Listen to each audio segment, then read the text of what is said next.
సంతసింతురు ఎంత కష్టమొచ్చినా కృంగిపోరిలా ఎన్ని నిందలొచ్చినా పరులపై నిందలు మోపతుందురు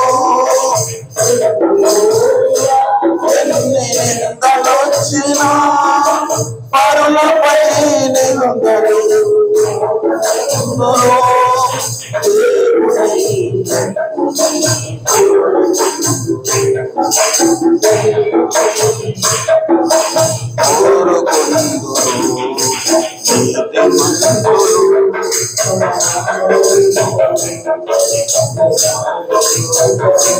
మోగు వేయుచుందురు నీతిమంతులు సమాల వృక్షము వలె సహా మోగు వేయుచుందురు నానవంతులై ఉడమి నడుచుకొందురు స్వంత నీతిలో అతిశయించకుందురు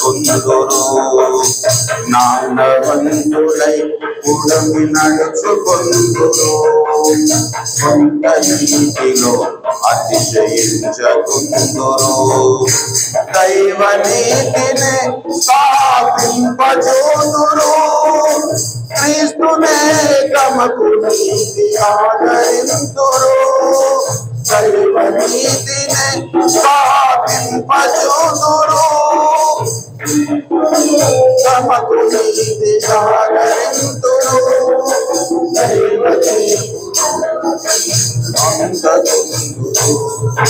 దైవ తీర్పులు సిగ్గునందకుందురు నీతిమంతులు సమాల వృక్షము వలె ఎడారిలో సహా మోగు వేయుచుందురు నీతిమంతులు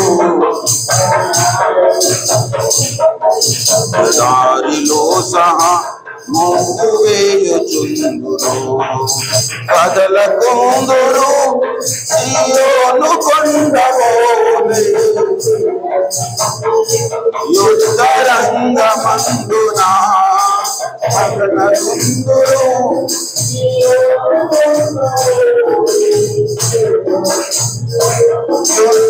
యుద్ధరంగమందున నీతిమంతులు సమాల వృక్షము వలె ఎడారిలో సహా మోగు వేయుచుందురు నీతిమంతులు సమాల వృక్షము వలె ఎడారిలో సహా మోగు వేయుచుందురు. హల్లెలూయా హల్లెలూయా. దేవుని నామానికి స్తుతి కలుగును గాక. ఆదివారమున మనము రొట్టె విరుచుటకు కూడి ఉన్నాము గనుక మన బ్రతుకులను లేఖన కాంతిలో పరీక్షించుకోవడానికి, దేవుని ముఖ కాంతిలో పరీక్షించుకోవడానికి ముందున్న సమయాన్ని మనం కేటాయిద్దాం. హల్లెలూయా. ప్రభు యొక్క శరీరము, ప్రభు యొక్క రక్తమని వివేచించి మనము తిని త్రాగాలి. ప్రభు యొక్క శరీరము అని, ప్రభు యొక్క రక్తం అని వివేచింపక తిని త్రాగువాడు శిక్షా విధి కలుగు చేసుకున్నట్టుగా తిని త్రాగుచున్నాడు అన్నాడు. ప్రభు యొక్క శరీరమును తినాలి, ప్రభు యొక్క రక్తమును మనం తప్పకుండా త్రాగాలి. ప్రభు శరీరము తినాలి, ప్రభు రక్తం త్రాగాలంటే ఎలా పడితే అలా తిని త్రాగడానికి వీల్లేదు. మనల్ని మనము పరీక్షించుకోవాలి, మనల్ని మనము విమర్శించుకోవాలి. మనల్ని మనము పరీక్షించుకున్నప్పుడు మనల్ని మనము విమర్శించుకోగలుగుతాం. హల్లెలూయా.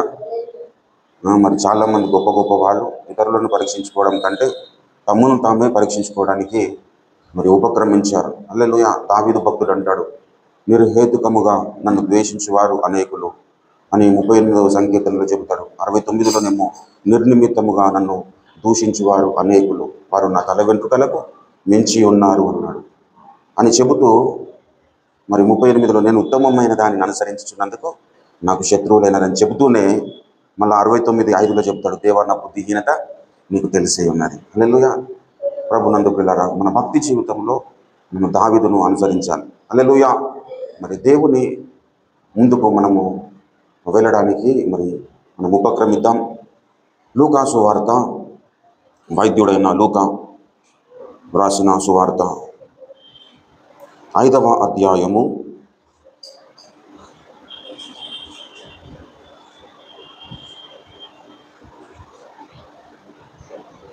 3వ వచనము, 4వ వచనము, 5వ వచనం చదువుతాను, పిల్లరా చిత్తగించండి. నీవు 3వ వచనం చదువు. ఆయన ఆ దోణెలలో సీమోనుదైన ఒక దోణె ఎక్కి దరి నుండి కొంచెము త్రోయమని అతనిని అడిగి కూర్చుండి దోణెలో నుండి జనసమూహములకు బోధించుచుండెను. ఆయన బోధించుట చాలించిన తర్వాత, నీవు దోణెను లోతునకు నడిపించి చేపలు పట్టుటకు నీ వలలు వేయుడని సీమోనుతో చెప్పగా, సీమోను, ఏలినవాడా, రాత్రి అంతయు మేము ప్రయాసపడితిమి కానీ మాకేమీయో దొరకలేదు. అయినను నీ మాట చొప్పున వలలు వేతుమని ఆయనతో చెప్పాను. చదువబడిన ఈ పరిశుద్ధ లేఖన భాగమును దేవుడు మన వినికిడిలో ఆశీర్వదించి ఫలింపచేయునుగాక. ఆమె చిన్న మాట ప్రార్థన చేద్దాం. ప్రేమ కలిగిన మా ప్రియ పరలోకపు తండ్రి, జీవము కలిగిన మా మిక్కిలి గొప్ప దైవమా నీకు వందనాలు.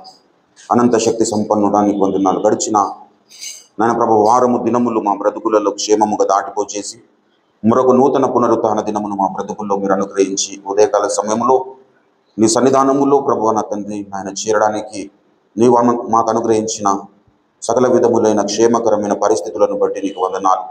కరుణగల మా తండ్రి, ఇంతవరకు నిన్ను పాడి పొగడి స్తుతించడానికి ఆరాధించడానికి ప్రభువా మీరు కృప చూపిన విధానాన్ని బట్టి నీకు వందనాలు.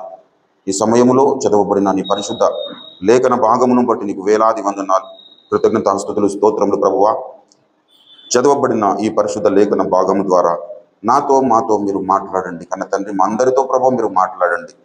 నాయనా నీకు వందనాలు, స్తోత్రములు ప్రభువా. నిలబడిన నీ ఒక దీన సేవకుడు, అయోగ్యుడు, అల్పుడు ప్రభువా, ఇక్కడ ఉంటున్న నీ ఒక ప్రియ బిడ్డలు అందరిలోకి వెళ్ళా మిక్కిలి చిన్నవాడు ప్రభువా, నీ దాసుని నీ యొక్క శిలువ రక్తముతో బాగుగా కడిగి పరిశుద్ధపరిచి పవిత్రీకరించి శుద్ధునిగా చేసి నాయన ప్రభువా, నీ దాసుని నోట నీ యొక్క మాట నుంచి నీ చేతి నీడలో కప్పుకొని నీ యొక్క పరిశుద్ధాత్మ అభిషేకము చేత నీ దాసుని అభిషేకించుకొని నాతో మా అందరితో తేటగా మాట్లాడండి. బల్లకై మమ్మల్ని సిద్ధపరచండి. నీ ఉద్దేశం, నీ చిత్తము మాకు బయలుపరచండి. మీరు మౌనముగా ఉండే దేవుడవు కాదు నాయన, మాట్లాడే దేవుడవు. మీరు మాట్లాడుచుంటుండగా వినుబుద్ధి, వినగల చెవి, గ్రహించే మంచి మనస్సును, లోపడగలిగిన జీవితములను మా అందరికి ప్రసాదించి నడిపించి మమ్మల్ని ప్రభువా బలక యోగ్యులనుగా చేయమని యేసు పరిశుద్ధ నామం ప్రార్థిస్తున్నాను తండ్రి, ఆమేన్. దేవునికి స్తోత్రం. హల్లెలూయా, హల్లెలూయా. ప్రభువు నందు నాకు అత్యంత ప్రియమైన దేవుని బిడ్డలారా, చేరవచ్చిన మీ అందరికీ ప్రభు యేసుక్రీస్తు వారి శుభనామమున వందనాలు, శుభాలు, దైవాశీస్సులు తెలియజేస్తా ఉన్నాను. రక్షణ పొందిన మనందరి జీవితాలలో మనము నడుస్తున్న పరిస్థితులను బట్టి దేవుని చూపు మన మీద ఉంటుంది. దేవుని చూపు మన మీద ఉండాలి.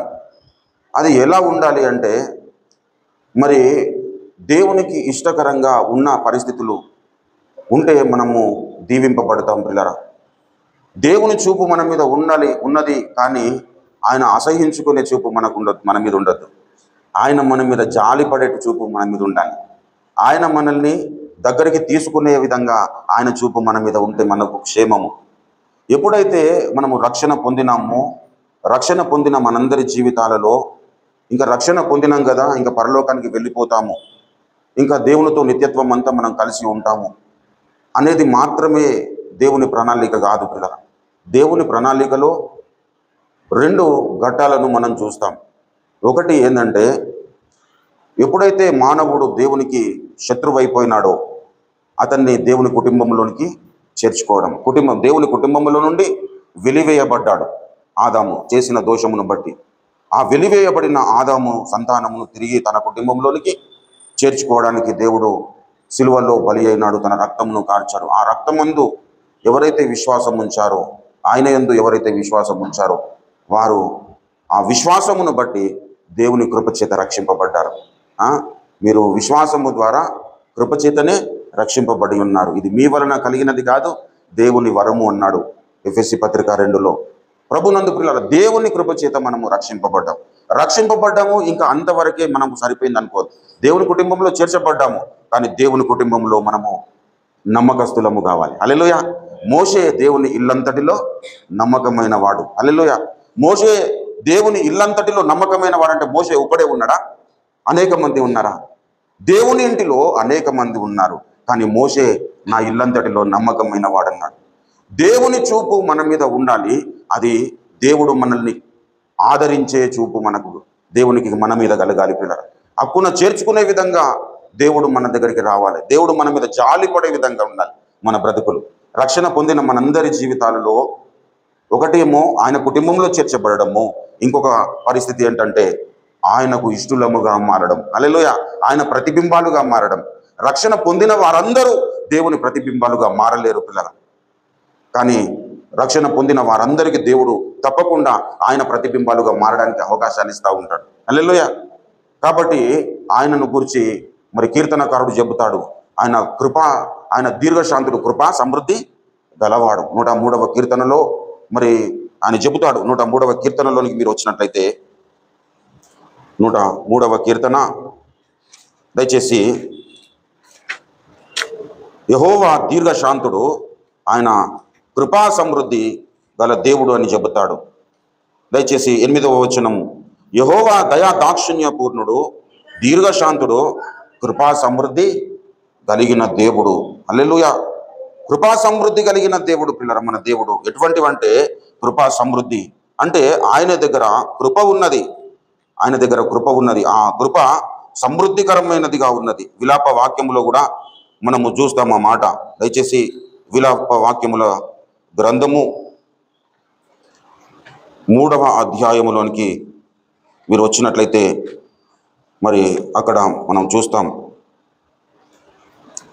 34వ వచనము చూడండి. విలాప వాక్యములో అక్కడనే కృపా సమృద్ధిని గురించి మాట్లాడతాడు. ఆయన బాధ పెట్టినను తన కృపా సమృద్ధిని బట్టి జాలిపడును. మన దేవుడు ఎటువంటి వాడు? జాలిపడే దేవుడు. ఆయన కృపా సమృద్ధిని బట్టి మన మీద జాలిపడే దేవుడు. ఆయన దీర్ఘశాంతుడు, ఆయన కృపా సమృద్ధి గలవాడు. ఆయన మనల్ని బాధ పెట్టే దేవుడు కూడా. ఆ బాధ పెట్టిన తర్వాత ఆయన మన మీద జాలిపడే దేవుడు. పిల్లలు ఎందుకు బాధ పెడతాడు అంటే ప్రభునందు పిల్లల మన అల్ప విశ్వాసంను బట్టి. పేతురును గూర్చి ఇక్కడ మనం చూస్తాం. చదవబడిన మూల వాక్యములో పేతురుతో అంటున్నాడు, పేతురు దేవుడు ఈ లోకములో ఏర్పాటు చేసుకున్న అపోస్తులలో మొట్టమొదటి వాడు. హల్లెలూయా. మొట్టమొదటి వాడు. దేవుణ్ణి అనుసరిస్తూనే అనేక విధాలుగా దేవుని మీద డౌట్స్తో కాలం గడిపినవాడు. ఆయన మరి ఏ విధంగా అంటే నిరంతరము దేవుడు మంచివాడు, గొప్పవాడు, ఆయన శక్తిమంతుడు అని చెప్పుకుంటూనే మరి అనేక విధాలుగా దేవుని మీద కొన్ని డౌట్స్ అనేవి మరి లేవదీస్తాడు. దయచేసి చూడండి, మత్తయి సువార్త 16వ అధ్యాయము అక్కడ ఒక విషయమును గురించి దేవుడు రాస్తాడు. 16వ అధ్యాయం 13 నుంచి చూసినట్లయితే, యేసు ఫిలిప్పుదైన కైసరయ ప్రాంతములకు వచ్చి మనుష్య కుమారుడు ఎవడని జనులకు చెప్పుకొనుచున్నారని తన శిష్యులను అడగగా, వారు కొందరు బాప్తిస్మం ఇచ్చి యోహాననియో లేక కొందరు ప్రవక్తలలో ఒకడనియో చెప్పుకొనుచున్నారన్నాడు. అందుకు ఆయన, మీరైతే ఎవరని చెప్పుకొనుచున్నారని ఎవరితో అడుగుతున్నాడు? శిష్యులతో అడుగుతున్నాడు. శిష్యులతో అడుగుతున్నప్పుడు అందుకు పేతురు ఏమంటాడు? అందుకు యేసు, నీవు సజీవుడవైన దేవుని కుమారుడవైన క్రీస్తు అని చెప్పాను. క్రీస్తు అనే మాటకు అభిషక్తుడని అర్థం. నీవు అభిషక్తుడవు, నీవు క్రీస్తువు. అందరేమో ప్రవక్త అని చెప్పుకుంటున్నారు, ప్రవక్తలలో ఒకడని చెప్పుకుంటున్నాడు, కొందరు ఇర్మియా అని చెబుతున్నాడు, కొందరు ఏలియా అని చెబుతున్నాడు. మరి మీ సంగతి ఏంది? మీరు ఏమనుకుంటున్నారు నన్ను గురించి అని అన్నప్పుడు మరి యాక్యురేట్గా నీవు అభిషక్తుడవు, నీవు క్రీస్తువు అని చెబుతున్నాడు మరి పేతురు. ఈ క్రీస్తువు అని చెబుతున్న పేతురే 22వ వచనంలోనికి రండి.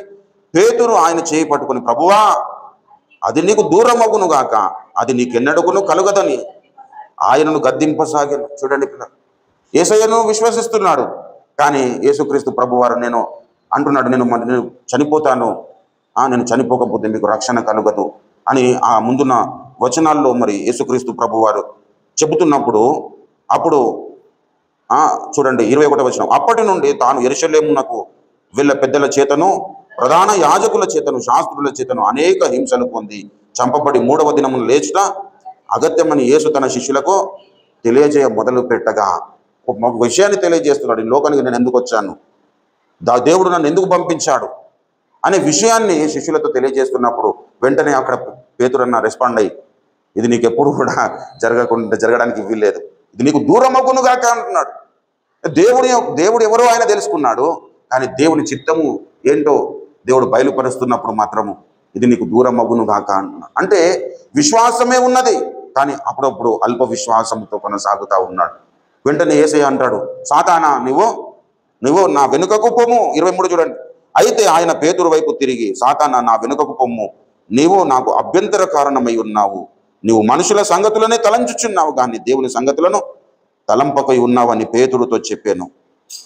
ప్రభునందు ప్రియమైన దేవుని బిడ్డలారా, అంటే పేతురు యేసయ్యను మనుషులను ఎరిగిన పరిస్థితుల్లో ఎరుగుతూనే అప్పుడప్పుడు మరలా దేవుని యొక్క చిత్తం ఏంటో ఎరుగుతూ జీవించాడు. ఇప్పుడు ముందున్న 16వ వచనంలోనేమో నీవు సజీవుడవైన క్రీస్తు అన్నాడు. ఈ 23వ వచనంలోకి వచ్చేసరికి యేసయ్య అతన్ని సాతానా నా వెనుకకు పొమ్ము అంటున్నాడు. కారణం ఏంటంటే పేతురులో ఒక అల్ప విశ్వాసం అనేది ఉన్నది, కానీ దేవుడు అంటే ఇష్టంతోనే ఆయనను వెంబడిస్తూ ఉన్నాడు. మన జీవితాలు కూడా ప్రభునందు పిల్లల రక్షణ, జాగ్రత్తగా వినండి, రక్షణ పొందిన మనందరి జీవితాల్లో కూడా మనము కూడా చాలాసార్లు పేతురులాగానే ప్రవర్తిస్తూ ఉంటాం.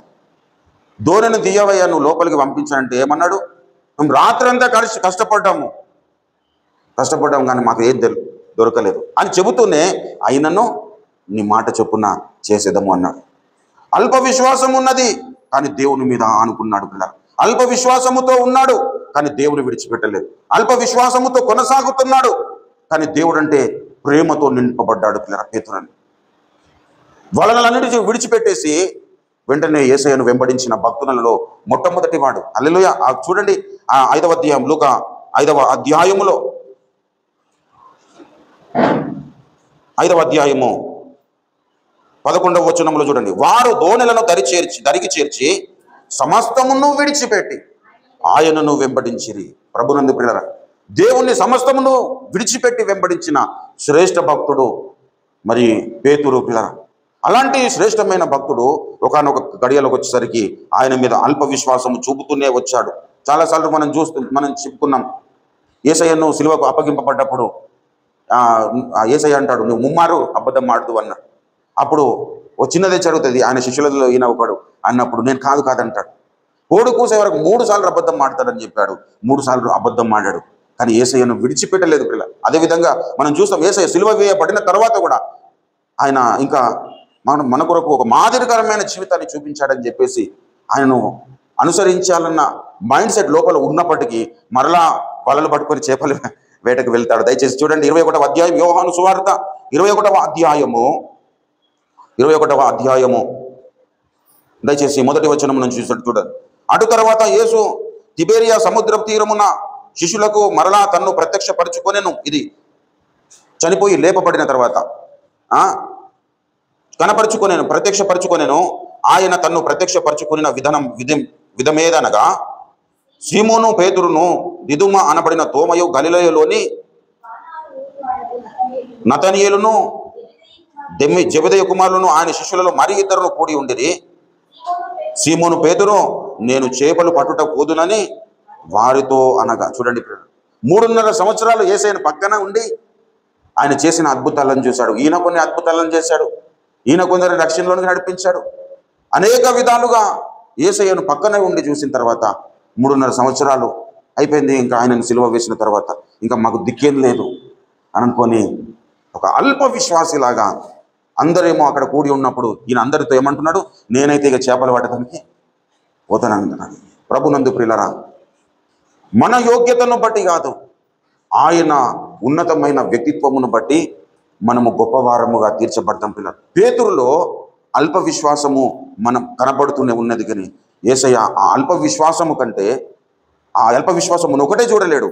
పేతురును ఏమన్నాడంటే, నువ్వు ఇప్పుడు చేపలు పడుతున్నావు, కానీ నేను మనుషులను పట్టను జాలరిగా చేస్తానన్నాడు. దయచేసి చూడండి, దయచేసి లూకా సువార్తలోనికి మరలా మీరు రండి పిల్లరా. లూకా సువార్త దయచేసి 5వ అధ్యాయము 5వ అధ్యాయము 10వ వచనం చూడండి. అలాగున సీమోనుతో కూడా పాలివారైన జెబెదయి కుమారులకు యాకోబు యోహానును అందుకు యేసు, భయపడకుము, ఇప్పటి నుండి నీవు మనుషులను పట్టువాడవై ఉందువని సీమోనుతో చెప్పాను. హల్లెలూయా. ప్రభునందు ప్రియులారా, మామూలుగా మనం చూసినట్లయితే పేతురు ఇంత అల్ప విశ్వాసముతో దేవుణ్ణి వెంబడిస్తున్నట్టుగానే వెంబడిస్తూ అల్ప విశ్వాసమును కనపరుస్తున్నాడు. ఆయన నమ్మినట్టే నమ్మి నమ్మకుండా వెనుదిరుగుతున్నాడు. 3.5 సంవత్సరాలు ఆయనతో కాలం గడిపిన తర్వాత అందరు అక్కడ కూడి ఉంటుండగా మళ్ళా ఇంత దగ్గరగా బ్రతికిన పేతుడన్న, అందరికంటే ముందుగా ఏర్పరచబడిన వ్యక్తి, అందరికంటే ముందుగా వెంబడించిన వ్యక్తి, అందరికంటే ముందుగా సమస్తమును విడిచిపెట్టి యేసయ్య కొరకు అంకితమైన వ్యక్తి మరలా ఏం చేస్తున్నాడు? చేపలు పట్టడానికి వలలు మోసుకొని వెళుతానంటున్నాడు. అయితే యేసయ్య పేతురు అల్ప విశ్వాసమును మాత్రమే దేవుడు చూడడం లేదు పిల్లరా. పేతురులో ఉన్న ఒక స్థిరమైన విశ్వాసమును ఆయన చూడడం ప్రారంభించాడు. హల్లెలూయా. పేతురులో అల్ప విశ్వాసం ఉన్నది, కానీ ఆ అల్ప విశ్వాసాన్ని మాత్రమే దేవుడు చూడలేదు. ఆయనలో స్థిరమైన మనసు కూడా ఉన్నదని గ్రహించాడు. ఆ స్థిర మనస్సు చూస్తున్నాడు. అందుకే ఆయనను, నువ్వు ఇప్పుడు చేపలు పడుతున్నావు, కానీ నువ్వు నా మాట వింటున్నావు కదా, నేను మనుషులను పట్టే జాలరిగా చేస్తానన్నాడు.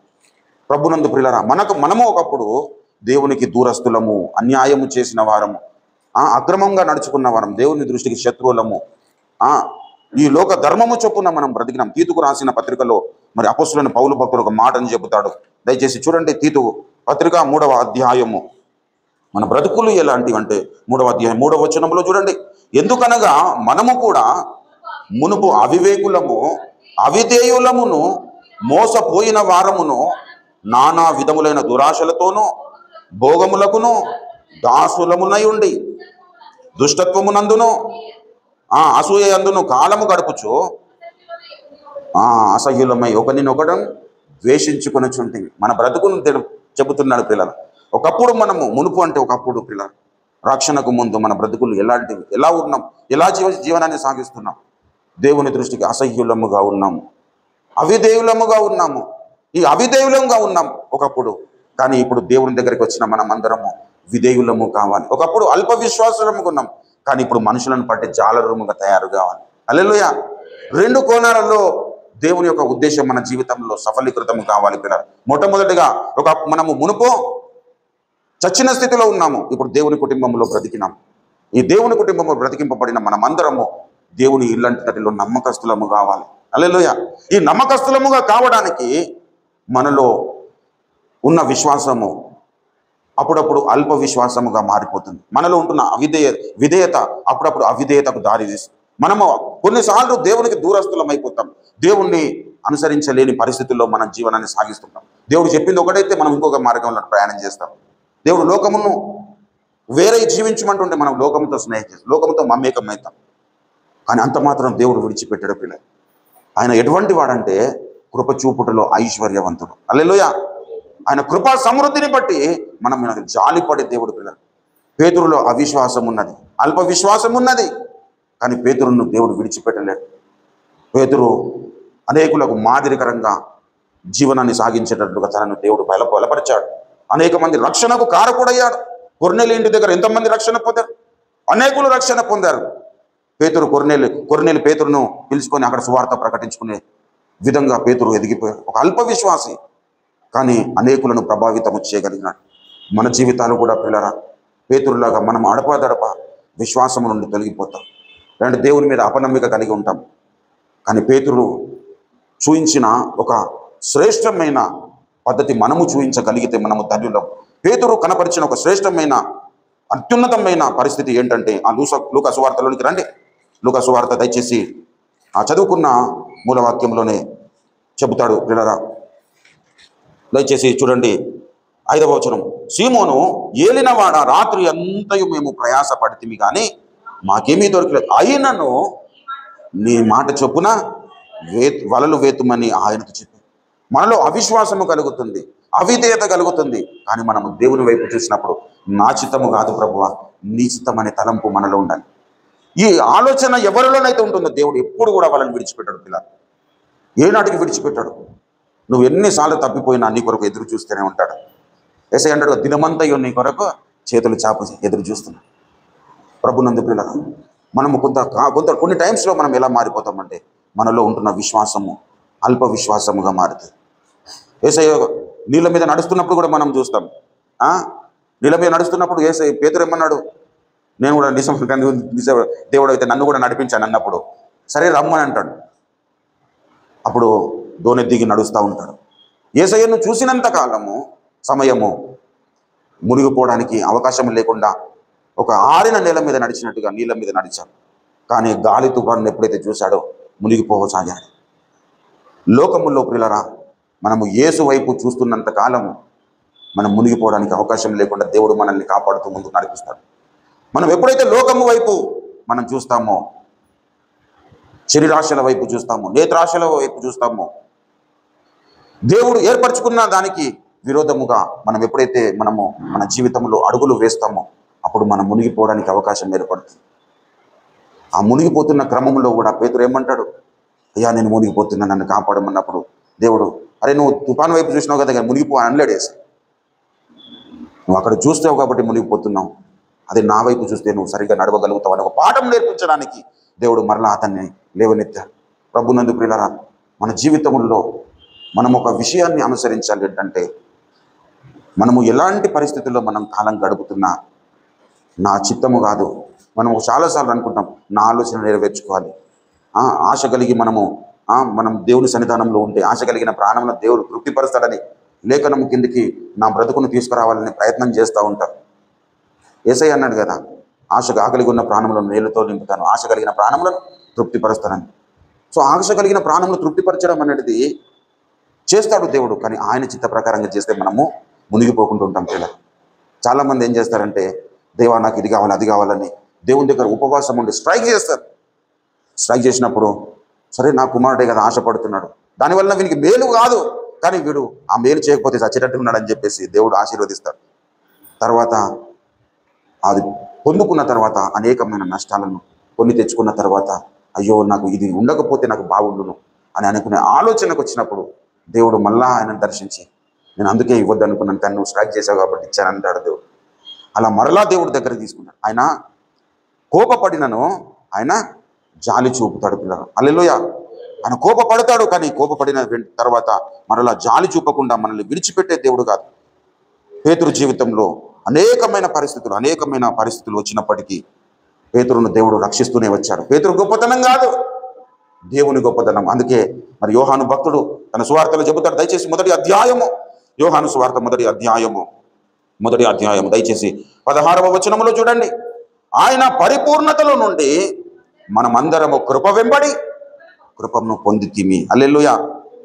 ఆయన పరిపూర్ణతలో నుండి మనకున్న స్టేటస్ను బట్టి కాదు, మనకున్న యోగ్యతని బట్టి కాదు. ఆయనకున్న యోగ్యత ఏంటంటే ఆయన పరిపూర్ణుడు కాబట్టి అనేకమైన అపరిపూర్ణులుగా ఉన్న వారందరికీ కృప చూపుతూ ఉంటాడు. ఆయన పరిశుద్ధుడు కాబట్టి అనేక మందికి కృప చూపుతాడు పరిశుద్ధంగా జీవించడానికి. ఆయన బలవంతుడు కాబట్టి బలపరుస్తాడు. ఆయన నీతిమంతుడు కాబట్టి అనీతిమంతులను నీతిమంతులుగా చేయడానికి ఇష్టపడతాడు. హల్లెలూయా. ఒకప్పుడు మునుపు మన జీవితాలు ఎలాంటి అవిధేయులము, అవిశ్వాసులము, ఒకరినొకరు మనము ద్వేషించుకుంటున్న వారము, ఒకరినొకరు మనం దూషించుకుంటున్న వారము. కానీ ఇప్పుడు మనము ఎవరము అంటే దేవుని పిల్లలు. ఆ దేవుని పిల్లలమైన మన జీవితాల్లో కూడా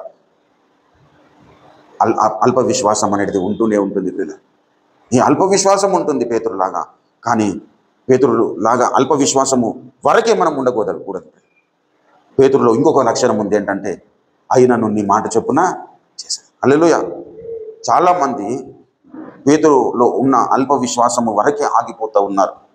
కాబట్టి దేవుని చూపు వారి మీదకి రాలేకపోతుంది. పిల్లరా, దేవుని చూపు మన మీద ఉండాలి అని అనుకున్న ప్రతి భక్తుడు ఏం చేస్తాడంటే, నా బ్రతికి ఇలా ఉంది ప్రభువా, అయినా కానీ నా చిత్తము కాదు నీ చిత్తము సిద్ధించును కాక అంటాడు. హల్లెలూయా. యోబు ఏమంటాడు, నా స్వాభిప్రాయము కంటే, నీ నోటి మాటలు నా స్వాభిప్రాయము కంటే ఎక్కువగా ఎంచితేనే.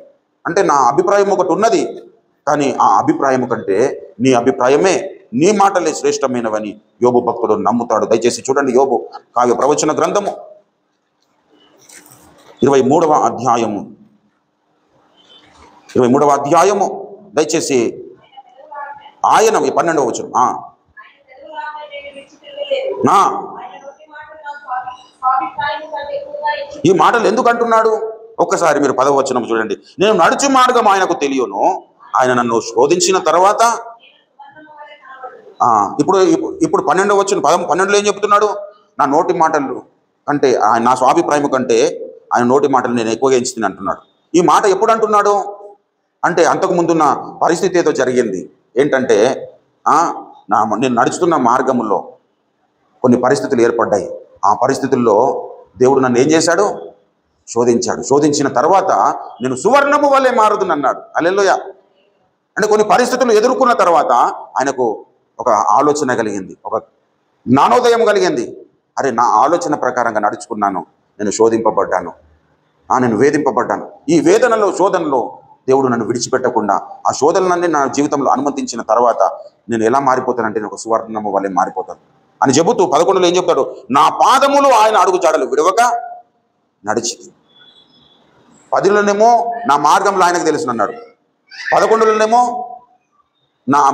ఆయన అడుగుజాడలకు విడవక నా పాదములు ఆయన అడుగుజాడలు విడవక నడిచింది అంటున్నాడు. అంటే అంతకుముందు ఆయన అడుగుజాడలు నడుచుకున్నాడు. కొన్ని పరిస్థితులు ఏర్పడిన పరిస్థితులను బట్టి ఆయన శోధింపబడ్డాడు. శోధింపబడిన తర్వాత నేను సువర్ణము వలె మారుతానని ఒక నిరీక్షణను తెలియపరుస్తూ తర్వాత ఏమంటున్నాడు? ఇప్పుడు నా ఆలోచన ప్రకారంగా కాదు, నీ అడుగు జాడల యందు నేను నడుచుకుంటాను అని చెబుతూ ఆయన అంటున్నాడు, ఆయన పెదవుల ఆజ్ఞను నేను విడిచి తిరగలేదు.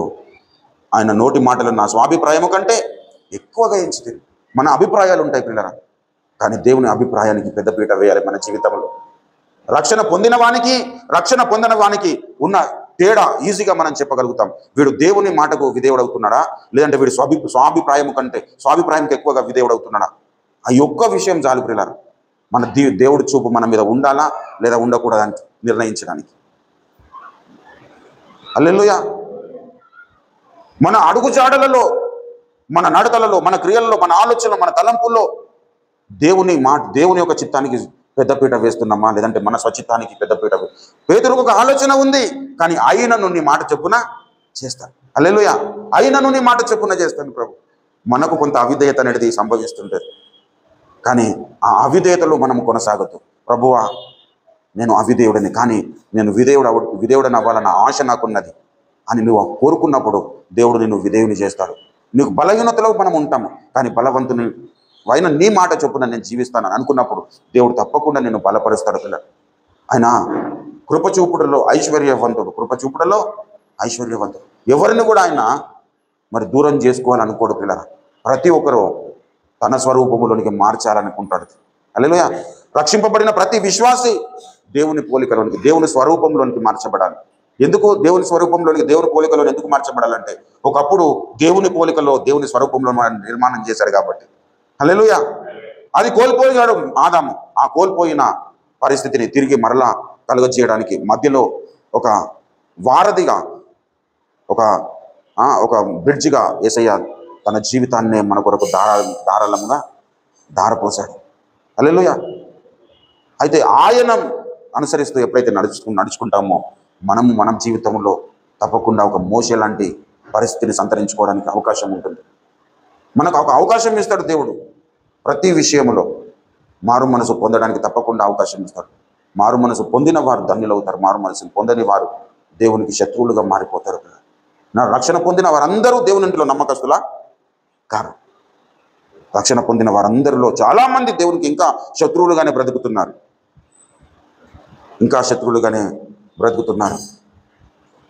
ఐగుప్తును విడచినట్టి వీరు అరణ్యవాసులే ధరలో. ఐగుప్తును విడచినట్టి మీరు అరణ్యవాసులే ధరలో. వాసములేదిలలోన నేత్రాలు కానాను పై నిల్పుడి. నిత్య నివాసము లేదిలలోన నేత్రాలు కానా పై నిల్పుడి. సియోను పాటలు సంతోషముగా పాడుచు సియోను వెళ్ళోదము. హల్లెలూయా. ప్రభునందు ప్రియులారా, మన జీవితంలో పేతురు లాంటి పరిస్థితి మనం కలిగి ఉంటాము. కానీ పేతురు కనపరిచిన మరొక పరిస్థితి ఏంటంటే, నా అభిప్రాయాలు ఇలా ఉన్నాయి, నా తలంపులు ఇలా ఉన్నాయి, నా ఆలోచనలు ఇలా ఉన్నాయి, కానీ ఇవన్నీ ప్రాముఖ్యము కాదు ప్రభువా, నీ మాట చొప్పున నేను చేస్తాను అని అనుకొని ఎవరైతే ముందుకు అడుగులు వేస్తారో వారిని దేవుడు మనుషులను పట్టే జాలరుగా చేస్తారు. హల్లెలూయా. ఈ లోకములో మనము మనుషులను పట్టే జాలరుగా తయారు కావాలి. హల్లెలూయా. ఏదో రక్షణ పొందినాం, ఇంకా కథం, ఆదివారం దేవుని సన్నిధానానికి పోవాలి, ఆడు ఏదో చెప్తాడు అది వినాలే, మళ్ళీ మన బ్రతుకులు మనం బ్రతకాలి. అట్లా కాదు పిల్లలు. రక్షణ పొందిన తర్వాత మన జీవితాలు లోకానికి వేరైపోవాలి. రక్షణ పొందిన తర్వాత మన ఆలోచనలు వేరైపోవాలి, మన తలంపులు వేరైపోవాలి, మన నడతలు వేరైపోవాలి.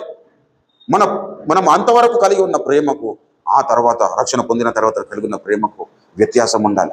అంతకుముందు క్షమాపణకు, ఆ తర్వాత రక్షణ పొందిన తర్వాత క్షమాపణకు తేడా ఉండాలి. అంతకుముందు మనం నడిచిన యాత్ర ఒక రకంగా ఉంటే, ఆ రక్షణ పొందిన తర్వాత మనం నడిచే యాత్ర వేరుగా ఉండాలి. ఈరోజు రక్షణ పొందిన తర్వాత కూడా దేవునికి విధేయులు కాకుండా బ్రతుకుతున్న వారు చాలామంది ఉన్నారు. హల్లెలూయా. అందుకే పౌలన్న ఏమంటాడు, క్రీస్తు యొక్క స్వరూపము మీ అందు ఏర్పడి వరకు నాకు మరలా ప్రసవ వేదన కలుగుచున్నది అంటారు. ఎందుకు ప్రసవ వేదన పౌలన్న? ఎందుకు అంతగానో ప్రయాసపడుతున్నా నీకు ఎవరు చెప్పిరు అంటే, అది నా దేవుని యొక్క స్వభావం అంటాడు పౌలన్న. హల్లెలూయా. ఒకవేళ యేసయ్యనే అనుకుంటే, అరే నాకు విధేయులు అయ్యారు గారా మీరు, మీ బ్రతుకులు మీరు జీవించండి, మన బ్రతుకులు ఉండేగా, ఉండకుండే. ప్రభునందు పిల్లారా, దేహ సంబంధులైన నా సహోదరులు రక్షణ పొందడానికి అవసరమైతే నేను క్రీస్తు నుండి వేరైపోయినా పర్వాలేదు అంటాడు. అంటే నరకములో ఎంత యాతన ఉంటుందో పౌలన్నకు తెలుసు. రోమా పత్రికలోనికి రండి దయచేసి. రోమా పత్రిక దయచేసి 8వ అధ్యాయములో, సాధ్యమైతే దేహ సంబంధులైన నా సహోదరులు రక్షణ పొందునట్లుగా నేను క్రీస్తు నుండి వేరైపోవడానికైనా ఇష్టపడుతున్నానంటాడు.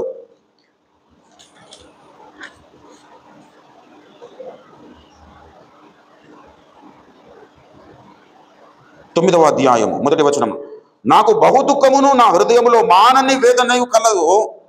క్రీస్తు నందు నిజమే చెప్పుచున్నాను, అబద్ధం ఆడలేదు. పరిశుద్ధాత్మ యందు నా మనసాక్షి నాతో కూడా సాక్ష్యం ఇచ్చుచున్నది.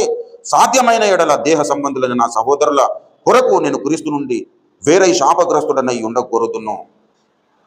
చూడండి, అంటే నరకములో ఎంత యాతన ఉంటుందో నా సహోదరులు అనుభవించడానికి వీల్లేదు. ఇది క్రీస్తు యొక్క తత్వం.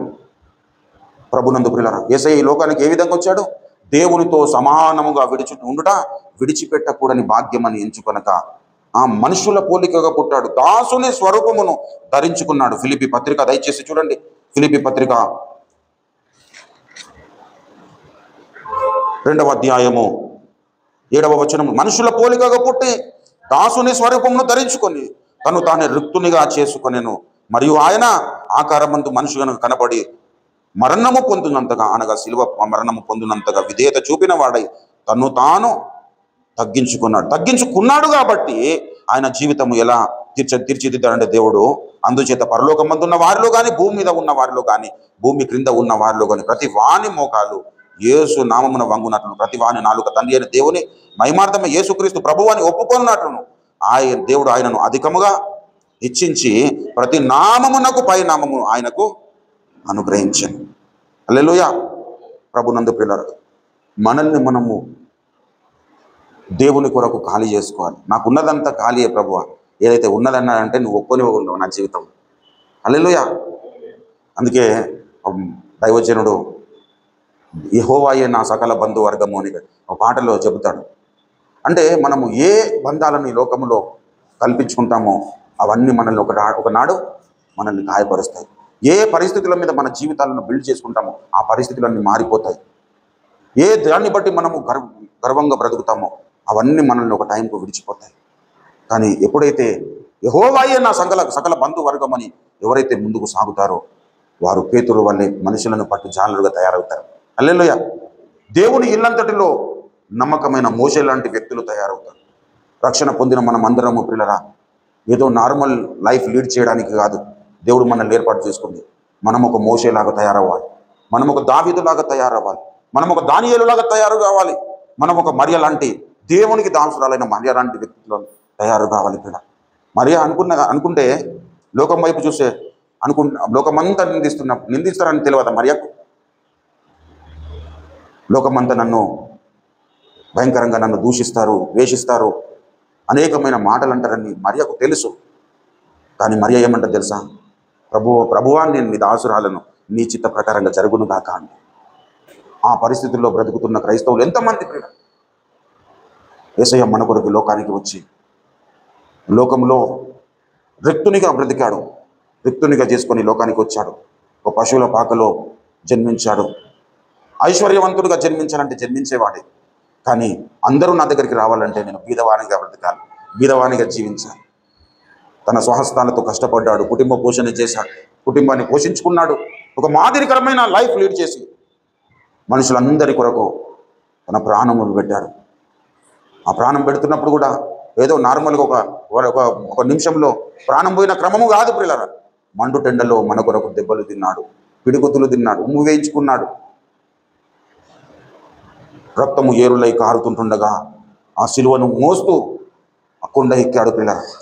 మన కొరకు యేసయ్య అంత త్యాగం చేశాడు. మనము ఏ విధంగా బ్రతకాలి అంటే మనము నా బ్రతుకు ప్రకారంగా, నా ఆలోచన ప్రకారంగా కాదు ప్రభువా, నీ చిత్త ప్రకారంగా నా జీవితంలో జరగాలన్న స్థితిని మనం కనపరిచేటట్లుగా మనం జీవించాలని దేవుడు మన కొరకు శ్రమను పొందాడు. దాని కొరకే పౌలన్న మరలా ప్రసవ వేదన అరే యేసయ్య మీ కొరకు అంతగానో దెబ్బలు తిన్నాడు, అంతగానో రక్తం కార్చాడు, పిడిగుద్దులు తిన్నాడు, కొరడా దెబ్బలు తిన్నాడు, ఒళ్ళంతా దున్నపడ్డాడు అని యేసు వైపు చూస్తూ ఉన్నాడు. వీరు యేసును అంగీకరించకపోతే వీరి పరిస్థితి ఏ విధంగా దాపరిస్తుందో అని చెప్పేసి నరకమును చూస్తూ ఉన్నాడు. అయ్యో ఆ భయంకరమైన నరకంలో నా సహోదరులు పడడానికి వీల్లేదు. అవసరమైతే నేను పోయిన పర్వాలేదు, కానీ నా సహోదరులు దేవుని రాజ్యంలో నివాసించి ప్రభునందు ప్రియులారా. ఈనాడు దేవుని మీద ఆసక్తి అందరికీ ఉంది, కానీ దేవునికి లోబడే వాళ్ళు కొంతమంది. దేవుని అంటే ఆసక్తి లేక కాదు, మనం ఆసక్తి లేకుండా వచ్చాము ఇక్కడికి. దేవుడు అంటే మనకు ఆసక్తే. కానీ ఒక్క మాట నేను అడుగుతున్నాను, నువ్వు నిజంగా దేవునికి విధేయునివా? విధేయురాను వచ్చే రోమపత్రిక 10వ అధ్యాయంలో చెబుతాడు, సహోదరులారా ఇశ్రాయేలులు రక్షణ పొందవలనని నా హృదయాభిలాషయో నేను దేవునికి చేయో ప్రార్థనయునై ఉన్నది అని చెబుతూ అక్కడ మరి ఇశ్రాయేలు ప్రజలను గురించి చెప్తాడు. వారు దేవుని యందు ఆసక్తి గల వారిని గురించి సాక్ష్యం ఇచ్చుచున్నాను. అయినను వారి ఆసక్తి జ్ఞానానుసారమైనది కాదు. ఎందుకు జ్ఞానానుసారమైనది కాదు? ఏలయనగా వారు దేవుని నీతిని ఎరగగా తమ స్వనీతిని స్థాపింప పూనుకొనొచ్చు దేవుని నీతికి లోపడలేదు. చూడండి పిల్లలు, అంటే దేవుని యందు ఆసక్తి ఉందా లేదా? లోపడకపోవడానికి గల కారణం అంటే ఆసక్తి ఉన్నది కానీ లోపడడం లేదు. ఎందుకు అంటే మధ్యలో దేవుని నీతిని పక్కన పెట్టిర్రు, తమ స్వనీతిని స్థాపింప పూనుకున్నారు. ఇది రోమియోల లక్షణం. ఇంకా గలతీ సంఘస్థులను మనం చూస్తాం. గలతీ 3వ అధ్యాయంలో, ఓ అవివేకులైన గలతీయులారా మిమ్మును ఎవడో భ్రమ పెట్టెను, మీరు మొదట ఆత్మానుసారముగా ఆరంభించి 3వ అధ్యాయము ఇప్పుడు శరీరానుసారముగా పరిపూర్ణులగుదురా అంటాడు. మీరు ఇంత అవివేకులైతిరా అంటాడు. ఒకప్పుడు అవివేకులు, దేవుడు వారిని రక్షణలోనికి నడిపించాడు. రక్షింపబడిన వ్యక్తి ఏ విధంగా బ్రతకాలి? వివేకుడై ఉండాలి. వివేకం అంటే ఏంటి? ఉన్నారా? వివేకం అంటే ఏంటి అంటే ఏం చేస్తే మనకు ప్రయోజనం కలుగుతుంది, ఏం చేస్తే మనకు నష్టం కలుగుతుంది అని ఎరిగి ఉండుట వివేకం. హల్లెలూయా. ఇప్పుడు ఫలానది చేస్తున్న దాని వలన నాకు లాభం వస్తుందా లేదంటే నష్టం వస్తుందా, నాకు మేలు జరుగుతుందా లేదంటే కీడు జరుగుతుందా, నాకు ప్రయోజనమా లేదంటే నష్టమా అని ఎరిగి ఉండటమే వివేకం. హల్లెలూయా. దేవుడు మనల్ని ఏర్పాటు చేసుకున్న తర్వాత సొలొమోను అంటాడు కదా, వివేకము గల నాయకుడవై యుద్ధము చేయమంటాడు. అంటే వివేకము లేకుండా యుద్ధం చేయడం కూడా ప్రమాదమే. అట్లనే వివేకము లేకుండా మనం బ్రతకడం వేస్టే పిల్లలు. వివేకము కలిగి ఉండాలి. ఆ వివేకము మనల్ని ఏం చేస్తుందంటే మనల్ని దేవునికి ఇష్టలనుగా, మనల్ని దేవుని చింతకు నడిపిస్తుంది. ఇప్పుడు ఓ అవివేకులైన గలతీయులారా ఎందుకన్నాడంటే వారు ఒకప్పుడు అవివేకులే, వారిని రక్షణలోనికి నడిపించి వారు వివేకులుగా ఉండాలని చెబితే అప్పుడు సరే ప్రభు అట్లనే ఉంటాం అట్లనే కానీ అన్నారు. కానీ అని చెబుతూ కొంతకాలం అయిన తర్వాత మళ్ళీ ఏం చేస్తున్నారట, వారు మొదట ఆత్మానుసారముగా తమ జీవితాలను ప్రారంభించి శరీరానుసారులుగా పరిపూర్ణుల మగుదుమని అనుకున్నారు. అంటే యేసయ్యను పక్కన పెట్టారు. ఒకప్పుడు ధర్మశాస్త్రం కింద బ్రతికినారు, యేసయ్యను నమ్ముకున్నారు. ఇక ధర్మశాస్త్రాన్ని పక్కన పెట్టారు. మరలా యేసయ్యను నమ్ముకున్న కొంతకాలానికి మరలా సున్నతిని ఆచరించాలని ప్రయాసపడుతూ ఉన్నారు ప్రభునందు పిల్లలు. అంటే భౌతికమైన పరిస్థితులను బట్టి మనము దేవునికి ఇష్టలముగా మారిపోవాలని కయ్యను అనుకున్న మార్గంలోనికి వీరు వచ్చేసారు. కయ్యను ఏమనుకున్నాడు? నేను కష్టపడి దేవుణ్ణి సంతోషపరచగలుగుతాను అనుకున్నాడు. కానీ ఏబేలు ఏమనుకున్నాడు? దేవుని చిత్త ప్రకారంగా దేవుని సంతోషపరచాలనుకున్నాడు. కాబట్టి బలిపీఠం మీదకి ఏబేలేమో రక్తాన్ని తీసుకొని వెళ్ళాడు, కయ్యనేమో సస్యములను తీసుకొని వెళ్ళాడు. అప్పుడు కయ్యను అర్పణ. కయ్యను కష్టపడలేదా? కష్టపడలేదు. ఇప్పుడు పంట పండించాలంటే మామూలుగా విత్తనాలు చాలి ఇంటికాడ వండుకుంటే అయితే కాదు, దాని కొరకు ప్రయాసపడాలి. ఏది కూడా దాన్ని తినివేయకుండా కాపాడుతూ ఉండాలి. వర్షం ఎక్కువ పడ్డప్పుడు దానికి నష్టం కాబట్టి వర్షం తగిన మోతాదుల్లోనే దానికి అందించేటట్టుగా ఉండాలి నీరును. ఆ పరిస్థితుల్లో కయ్యను కష్టపడి దేవుని దగ్గరికి అర్పణ తీసుకొస్తే దేవుడేమో నీ అర్పణ నాకు అవసరం లేదన్నాడు. అవసరం లేదనడం కాదు, ఇంకొక మాట అన్నాడు, తృణీకరించేశాడు. కయ్యనును అతని అర్పణను దేవుడు తృణీకరించాడు. ఇప్పుడు హేబేలు అర్పణ దగ్గరికి వస్తే ఇప్పుడు రోజు గొర్రెపిల్లకు పాలు తీసుకొచ్చి పాలు తాగే గొర్రె జర కొంచెం అని చెప్పేసి బతిమలాడి దానికి కొంచెం బాగా పెంచిన తర్వాత తీసుకొచ్చిండా? అది సాధారణంగా దానికి గడ్డేస్తే పెరిగిపోయింది. ఇప్పుడంటే అన్ని బిల్డింగ్లు అయిపోయినాయి, గడ్డి దొరకలేదు. కానీ ఆ కాలంలోనికి మనం వెళ్ళి చూస్తే ఎటు పోయినా కానీ దానికి ఆహారం దొరికింది, అదే తిన్నది, అదే పెరిగింది. దాన్ని వాటికొచ్చి ఇప్పుడు ఏబేలు ఏం చేసిండు? ఏబేలును అతని అర్పణను దేవుడు అంగీకరించాడట. మరి ఇదే న్యాయమో అర్థం కాదు అని కొంతమంది అల్ప విశ్వాసులకు అర్థం అనుకుంటారు. కానీ ఏంటంటే ప్రియులారా, హేబేలు చేసినది కయ్యను చేయనిది ఒకటే. ఏంటంటే హేబేలు దేవుని మాటకు విధేయుడయ్యాడు, కయ్యను దేవుని మాటకు విధేయుడు కాలేకపోయాడు. ఇదొకటే మన జీవితంలో మనల్ని దేవుని చూపు మన మీద చల్లగా ఉండాలా, లేదంటే దేవుని ఉగ్రత మన మీదకి రావాలా నిర్ణయిస్తుంది. పేతురులో అల్ప విశ్వాసం ఉన్నది, కానీ పేతురులో మొత్తమే అల్ప విశ్వాసం లేదు. పేతురు తన సొంత విషయంలో అల్ప విశ్వాసం కలిగి ఉన్నాను, దేవుణ్ణి మాత్రం 100% నమ్మినాడు. ఈ సమస్తము చేయగలుగుతాడు అనుకున్నాడు. నీళ్ళ మీద నడుస్తున్నప్పుడు ఏమనుకున్నాడు? దేవుడు ఖచ్చితంగా నన్ను నడిపిస్తాడని గోడ దిగాడు. ప్రభునందు పిల్లరా, ఆ క్రమములోనే తన సేవా జీవితంను సాగించాడు, అనేక మందిని రక్షణలోనికి నడిపించాడు, అనేక మందికి ఒక మాదిరికరమైన జీవితాన్ని లీడ్ చేయగలిగాడు. ప్రభునందు పిల్లరా, మనలో ఉంటున్న అల్ప విశ్వాసమును మనం కొట్టివేసుకున్నాలి. దేవుని మీద ఆధారపడుతూ మనం బ్రతకాలి. దేవుడు ముందుకు మనం వెళ్ళినప్పుడు మనల్ని నిర్ణయించేది ఒకటే, నువ్వు దేవునికి విధేయుడైనవా అవిధేయుడవైనావా? విధేయుడవైనావు అని అనుకుంటే దేవుడు నిన్ను హెచ్చిస్తాడు, అవిధేయుడవైతే దేవుడు నిన్ను తృణీకరిస్తాడు కదా. చాలా సీరియస్గా తీసుకున్నాను. కయ్యనుకు మరలా క్షమాపణ దొరకలేదు పిల్ల. అందుకే ఏమన్నాడు? మనం కయ్యను వంటి వారమై ఉండొద్దు అన్నాడు. కానీ కయ్యను ఏమన్నా దొంగతనం చేశాడా, వ్యభిచారం చేశాడా? జస్ట్ దేవుని మాటకు లోబడలేదు. ఆకాశము భూమి గతించినా దేవుని మాటలు స్థిరంగా ఉంటాయి కదా. దేవుని మాటలు స్థిరంగా ఉండడం మాత్రమే కాదు, దేవుని చిత్తము జరిగించేవాడు కూడా నిరంతరం ఉంటాడన్నారు. హల్లెలూయా. దేవుని మాటలు నిలవాలి, ఆయన నమ్ముకున్న మనం కూడా నిలవాలి. హల్లెలూయా. ఈరోజు పేతురు నిలిచాడు, అల్ప విశ్వాసే. కానీ ఈరోజు పేతురు గురించి మనం మాట్లాడుకుంటున్నాం. పేతురును దేవుడు హెచ్చించాడు. ప్రభునందు ప్రియులారా, కాబట్టి మన జీవితంలో మనం చేయాల్సిన కార్యం ఏంటంటే మన అభిప్రాయాలకు తావివద్దు ప్రియులారా.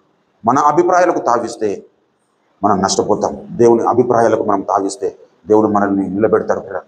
చిన్న చిన్న విషయాలకు మనం తప్పిపోయేటట్లు చేయడము దుష్టుని యొక్క లక్షణం. పెద్ద దొంగతనం చేయమని ఆడాడు, మన ముందుకు పరిస్థితులను తీసుకురాడు. పెద్ద తప్పు చేయమని తీసుకురాడు. సులువుగా చిక్కులో పెట్టే పాపాలను తీసుకొస్తాడు పిల్లలు. ఆ సులువుగా చిక్కున పెట్టే పాపాలే దేవునికి మనల్ని దూరపరుస్తూ ఉంటాయి. హల్లెలూయా. కాబట్టి సులువుగా చిక్కులో పెట్టే పాపాలు అంటే ఏంటి అంటే అవి మాకు తెలియదు, మేము ఆచరిస్తాం కాబట్టి అవి మాకు తెలియదు అంట. సులువుగా చిక్కులో పెట్టే పాపాలు ఏంటంటే ప్రభునందు ప్రియులారా, దేవుడు అనేక విధాలుగా మనల్ని దర్శిస్తూ ఉంటాడు. మన దేవుడు దర్శిస్తున్నప్పుడల్లా ఇది నాకు కాదు పలానానికి చెప్తున్నాడు, పలానా వ్యక్తికి చెప్తున్నాడు, లేదంటే ఆ మాటకు వినకుండా పక్కకు వచ్చేయడం, లేదంటే ఆ మాటను తృణీకరించడం, లేదంటే తర్వాత చేద్దాంలే అనడం, తర్వాత పోస్ట్పోన్ చేసుకోవడం. దేవుడు మనల్ని దర్శిస్తున్నప్పుడు ఎప్పుడైతే మనము మారు మనసు పొందుతూ ఉంటామో అప్పుడు మనం దేవుని ఇల్లంతటిలో నమ్మకమైన వ్యక్తులముగా మార్చబడగలుగుతాం ప్రియులారా.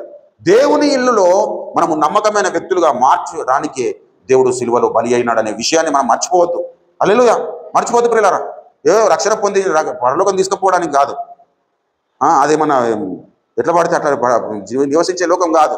అక్కడ నీవు నివాసం చేయాలంటే నువ్వు దేవునికి విధేయునివి కావాలి, దేవుని మాటకు లోపడాలి, దేవుని ప్రేమించే వ్యక్తివి కావాలి, దేవునికి అన్ని విధాలుగా నీవు అర్పించుకున్న వ్యక్తివి కావాలి, దేవుని వెంబడించే వ్యక్తివి కావాలి, దేవుని అన్ని విధాలుగా అనుసరించే వ్యక్తివి కావాలి, ఓపిక కలిగి ఉన్న వ్యక్తివి కావాలి, ప్రేమ మూటవుగా తయారు కావాలి, నీతిమంతునిగా కావాలి, న్యాయము కొరకు పోరాటం చేసే వ్యక్తివి నువ్వు తయారు కావాలి.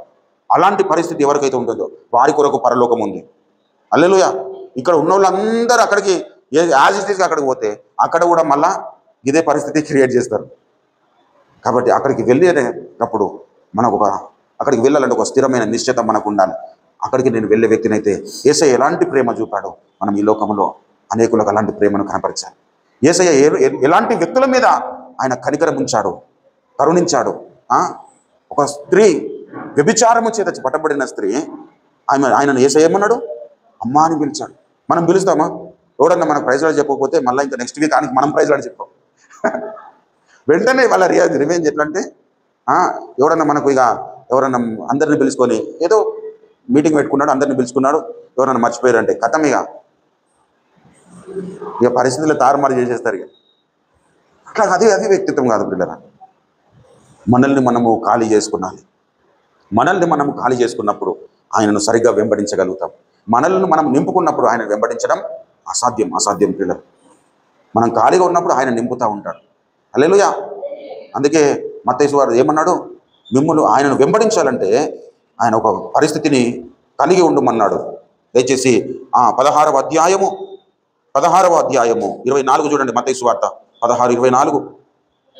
అప్పుడు యేసు తన శిష్యులను చూచి, ఎవడైనను నన్ను వెంబడింప గోరిన ఎడల తన్ను తాను ఉపేక్షించుకొని తన సిలువనెత్తుకొని నన్ను వెంబడింపవలను. తను తాను ఉపేక్షించుకోవాలి, మళ్ళీ తన సిలువ తాను ఎత్తుకోవాలి. నా సిలువ అంతా నీ మీద మోపుతాను, అప్పుడు వెంబడిస్తాను అనుకోవద్దు. హల్లెలూయా.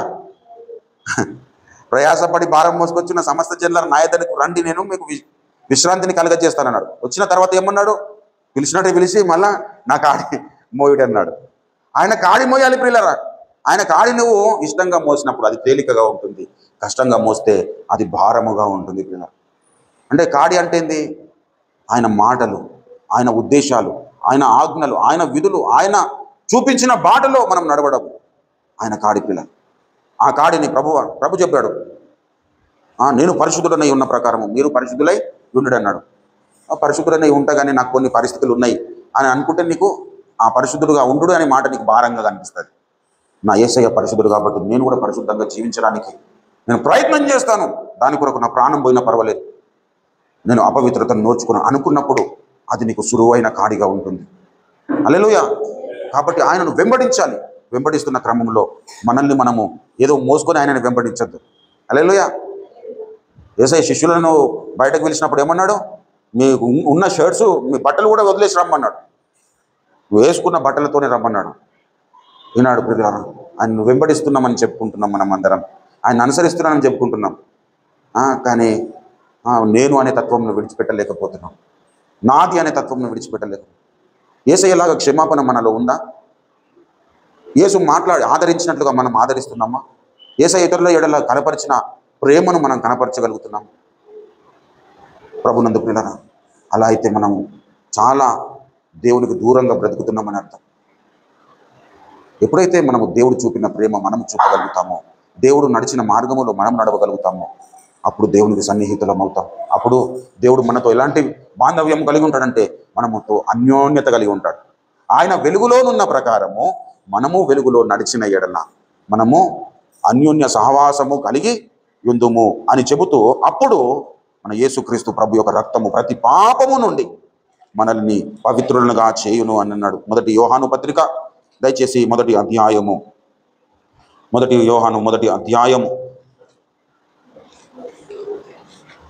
దయచేసి 7వ వచనము.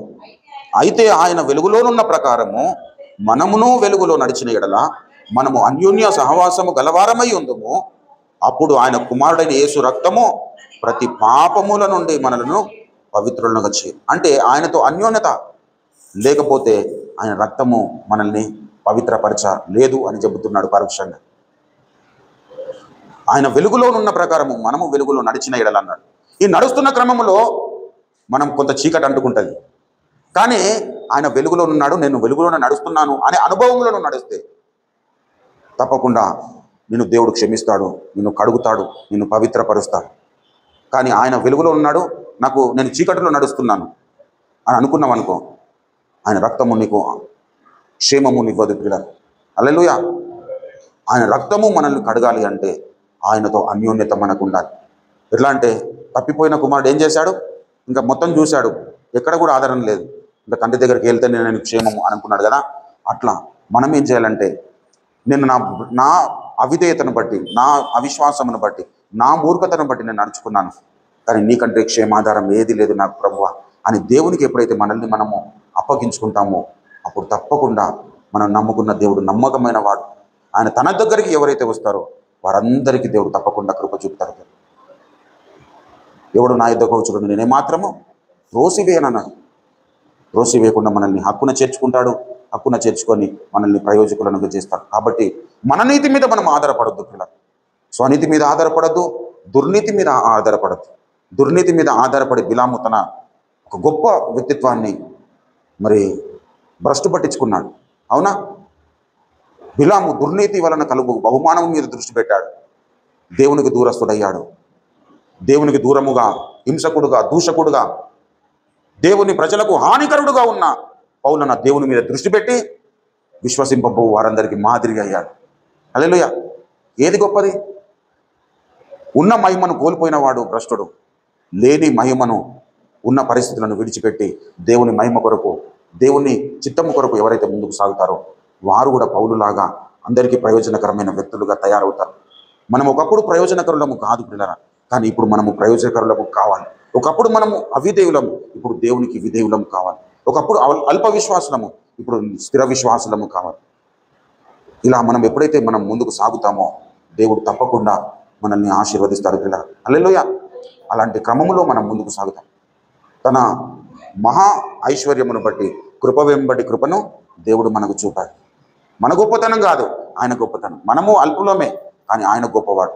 ఆయన మన కృప చూపడంలో ఐశ్వర్యవంతుడు కనుక మనం నడిచి వచ్చిన యాత్రను ఒకసారి మనల్ని మనము పరీక్షించుకొని, మనం ఎక్కడైతే దేవునికి అవిధేయులుగా బ్రతికినామో, దేవుని అల్ప విశ్వాసం ఎప్పుడైతే కనపరిచామో, దేవునికి దూరస్థులముగా మనం బ్రతికినామో, మన నీతిని ఆధారం చేసుకొని ఎప్పుడైతే తప్పటడుగులు వేశామో, అన్నింటి విషయాల్లో మనం క్షమాపణ పొందుకుందాం. క్షమించుటలో ఐశ్వర్యవంతుడు అంటే నీకు క్షమాపణ పొందుకున్నటలో ఏమాత్రం తడుగు చేయకుండా ఆయన పాదాలను పట్టుకుంటే నీకు లాభము జరుగుతుంది పిల్లలు. మనం కయ్యంలాగా మనం ప్రయాసపడద్దు, ఏబేలులాగా మనం కనిపెట్టుకోవాలి. హల్లెలూయా. దేవుని మీద ఆధారపడాలి. హల్లెలూయా. అటువంటి కృప మనకందరికీ దేవుడు అనుగ్రహించి ముందుకు నడిపించును గాక. రండి ప్రియులారా, మనల్ని మనం ఒకసారి స్వపరీక్ష చేసుకుందాం. ఇది స్వపరీక్ష సమయం. మనం నడిచి వచ్చిన యాత్ర ఎలా ఉంది అని దేవునికి చూయించుకునే సమయం. కాబట్టి మనల్ని మనం దేవునికి అప్పగించుకుందాం. ప్రభువా, నా పరిస్థితులు నీకు తెలుసు ప్రభు, నీకు మరుగైనది ఏది లేదు నాయన, నీకు సమస్తము తేటగా కనబడుచున్నవి. నా బ్రతుకు ఇలా ఉంది, దయతో నన్ను క్షమించండి. ఒక అల్ప విశ్వాసి అయిన పేతురును ఒక అపోస్తులునిగా దేవుడు వాడుకున్నాడంటే నిన్నెందుకు వాడుకోడు? నిన్నెందుకు దేవుడు కృప చూపడు? నీకెందుకు దేవుడు సహాయం చేయడు? పూర్వము హింసకుడు, దూషకుడు, హానికరుడైన ఒక వ్యక్తిని సంఘానికి మాదిరికరమైన, విశ్వసిస్తున్న వారికి, విశ్వసింపబో వారికి ఒక మాదిరి పురుషునిగా దేవుడు పౌలను నిలబెట్టాడంటే నిన్ను నిలబెట్టలేడా? తప్పకుండా దేవుడు నిలబెడతాడు పిల్ల. రక్షింపబడిన మనమందరము ఉన్న స్థితిలో పరలోకమునకు చేరడం కాదు పిల్లరా, దేవుని ప్రతిబింబాలుగా మారి మనం పరలోకం చేరితే మనకు గొప్ప ఆశీర్వాదం ఉంటుంది. ఇప్పుడున్న స్థితి మనము అవిధేయులమే, ఇప్పుడున్న స్థితి అల్పులమే, అల్ప విశ్వాసులమే. ఎవరు ఒప్పుకున్నా ఒప్పుకోకపోయినా మనమందరము కనపరుస్తున్న పరిస్థితి దేవుని పట్ల అవిధేయతనే, అల్ప విశ్వాసమే. దేవుడు చెప్పింది చేయకుండా మనకిష్టం వచ్చింది మనం చేస్తూ మనము నష్టపోతున్నాం, పరోక్షంగా దేవుణ్ణి నష్టం చేస్తున్నాం.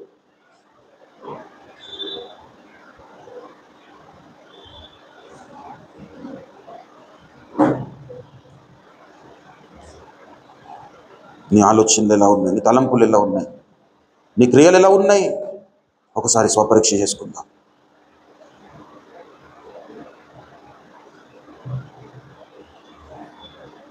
ఆయన పరిపూర్ణతల నుండి మనము కృప వెంబడి కృపను పొందుకున్నాం. కృప వెంబడి కృపను పొందుకున్న మనము కృపలో వర్ధిల్లాలన్నాడు పౌలన్న.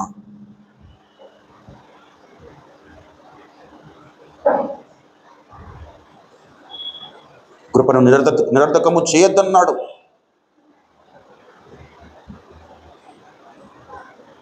కృపను నిరర్ధకము చేసే పరిస్థితి మనలో ఉండదు పిల్లలు.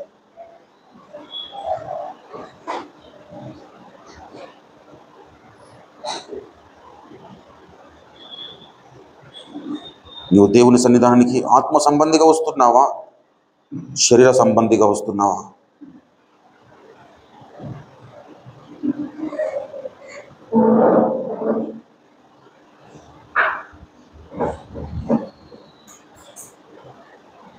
క్రియల వలన మనము నీతి